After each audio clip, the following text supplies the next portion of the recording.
नमस्कार। हमारे YouTube channel famous stories of the world में आपका स्वागत है। देखिए, हम जानते हैं 1893 के अंदर स्वामी विवेकानंद ने शिकागो विश्व धर्म सम्मेलन में भाग लिया था और वहाँ उन्होंने जो भारतीय संस्कृति की एक ऐसी छवि बनाई जो विश्व में अमिट हो गई।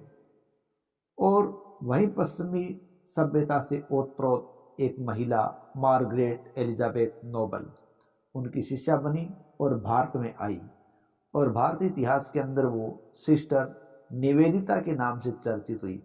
उसी सिस्टर निवेदिता ने कला को एक उपकरण के रूप में उपयोग किया और भारत में राष्ट्रीय चेतना जागृत करने का एक अपूर्व काम किया। वो एक आयरिश मूल की शिक्षाविद थी, लेखिका थी, सामाजिक कार्यकर्ता थी और एक अच्छी विचारक थी। 1867 से लेकर 1911 तक का समय उनके जीवन काल का माना गया है। उनका मूल नाम मार्गरेट एलिजाबेथ नोबल था और उसे सिस्टर निवेदिता के नाम से जाना गया। महिलाओं के शिक्षा और सशक्तिकरण के क्षेत्र में एक महत्वपूर्ण योगदान करने वाली वो थी। उन्होंने विज्ञान और कला को बढ़ावा दिया, परंतु सबसे बढ़कर उनका स्मरण भारत के लोगों में राष्ट्रीय चेतना जागृत करने के लिए किया जाता है। उन्होंने न केवल भारतीय कला का समर्थन किया, उसे प्रोत्साहित किया, उसकी सराहना भी की, बल्कि भारतीय कला में भारतीयता की खोज और पुनर्निर्माण के वातावरण में खुद को भी उन्होंने झोंक दिया था। और इस प्रकार कला को भारत की राष्ट्रीय चेतना को जागृत करने और सशक्त बनाने का एक आवश्यक उपकरण उन्होंने बना दिया था।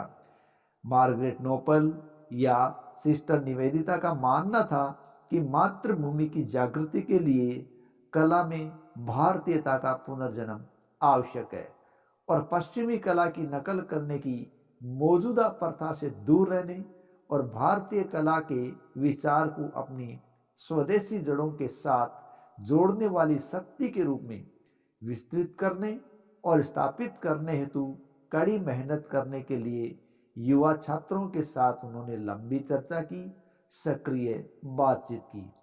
बंगाल स्कूल ऑफ आर्ट के युवा कलाकारों को भी सिस्टर निवेदिता ने मार्गदर्शन दिया था। अवनिंद्रनाथ टैगोर की भारत माता पेंटिंग के बारे में तो सिस्टर निवेदिता ने कहा था कि आरंभ से अंत तक भारत माता की तस्वीर भारतीय भाषा में भारतीय हृदय के लिए एक अपील है। यह नई शैली की पहली महान कृति है। यदि मैं कर सकती तो मैं इसे दोबारा छापती, दसियों हजार में और बिखेर देती।